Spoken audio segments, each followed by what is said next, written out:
everybody.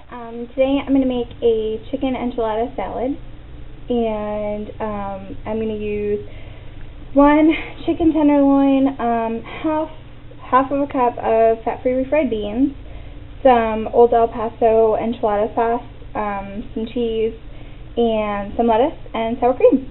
And so I'll show you how it's done. Hopefully you guys can see that.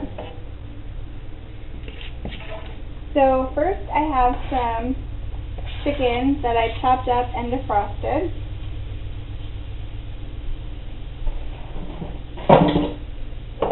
And I'm going to put that in my pan with some olive oil, which I should have put first, but I forgot. I'm going to take a spatula, move that around so it doesn't stick.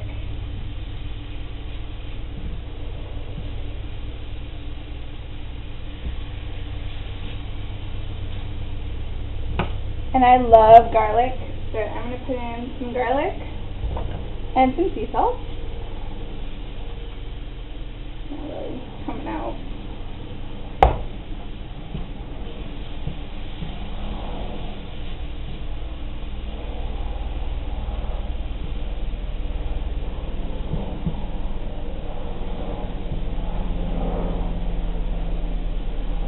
So you're just going to let that cook up. And I have some lettuce here that I have already cut up and washed. It's just romaine.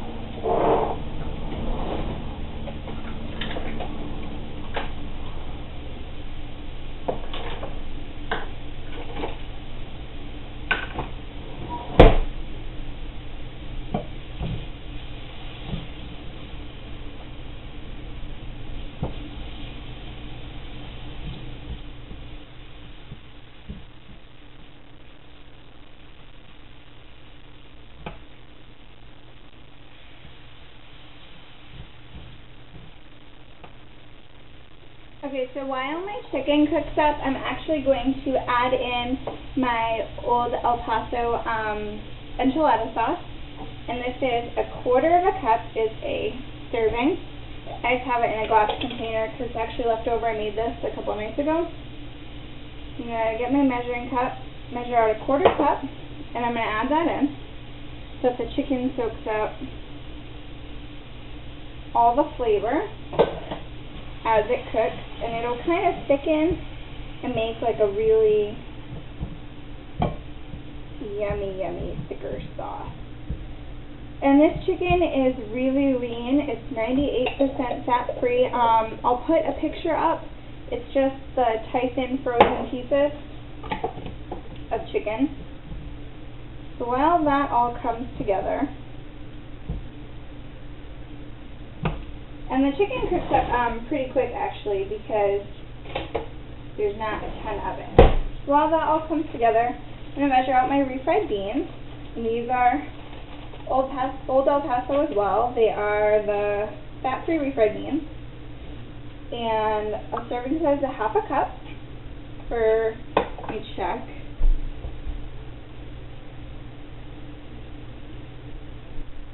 For 2 points, there's 1/2 cup. And I love refried beans, so I want to make sure that I get the fullest 1/2 cup that I can. They're so good.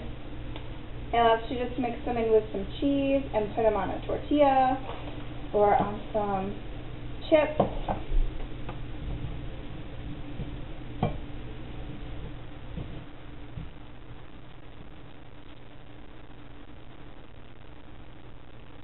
And you definitely want to make sure that you cook your chicken thoroughly, obviously.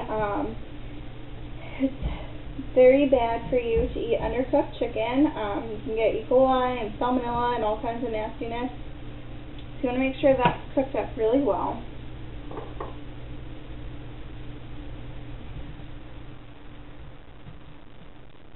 And once you feel like that is, like the chicken is cooked and the sauce has reduced down a little bit, so it's not super saucy, just kind of a nice thicker sauce.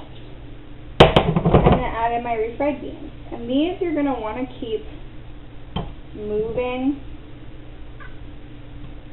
They're really thick and pasty now, but they are going to thin out as you stir. So I don't know if you can see, just the heat from my pan kind of makes that melt down a little bit. And if you don't like refried beans, I've done this with black beans before. I just get a can and I rinse them and drain them. I think that's about 2 points. I'm not fully sure. I use Goya ones. I can double check and I'll put that in at the end. I'll make a list of all the ingredients and all the points for them. If you use different brands, you might want to double check that you're getting the right amount of points. So I'm going to let that cook for a second. Refried beans and any canned beans, you don't have to cook, you're just heating them. If you do use the canned beans, it's really important that you pour them into a strainer and rinse off all the goop that comes in it, because it's really gross. This is a Weight Watchers cheese stick. I don't know if you can see that. What I do with these, I eat so many of these, is I just pull them apart. They're really fun to eat and just pull apart. And as I pull it apart, I just break it up and stick it into the pan. And it makes like a shredded cheddar cheese. It's easier for me than trying to measure out all the different cheeses that we have, because we eat so much cheese. And trying to measure out like a serving size and then figure out how many points.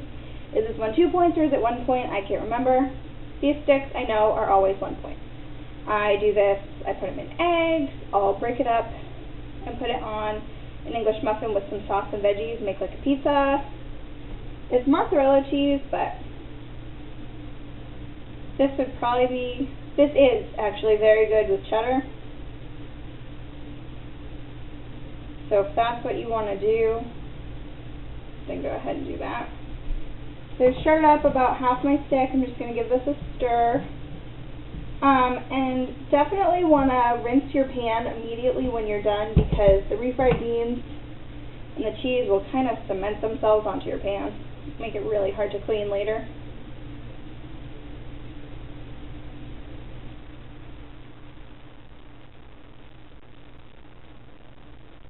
And if you look, you actually get a lot of cheese in one of these. And it seems like so much more after you've broken it all up. I'm just going to stir this in. Everything's all cooked now at this point, and just melting the cheese. I don't know if you can see that. It looks kind of gross actually, but it smells and tastes delicious.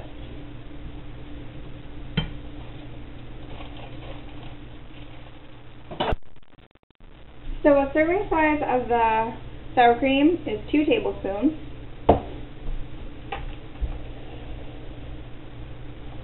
Which is 1 point for the kind that I use. Alright, so this is all set.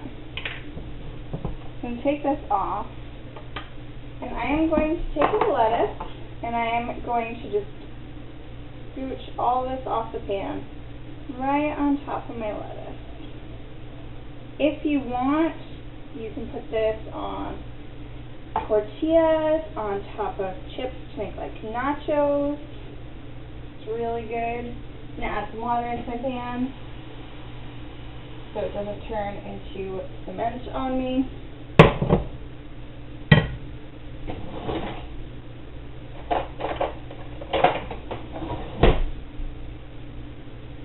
Okay. Now I'm going to add my sour cream. Serving size is 2 tablespoons. My 1 tablespoon measure, so that was 1. Here is 2.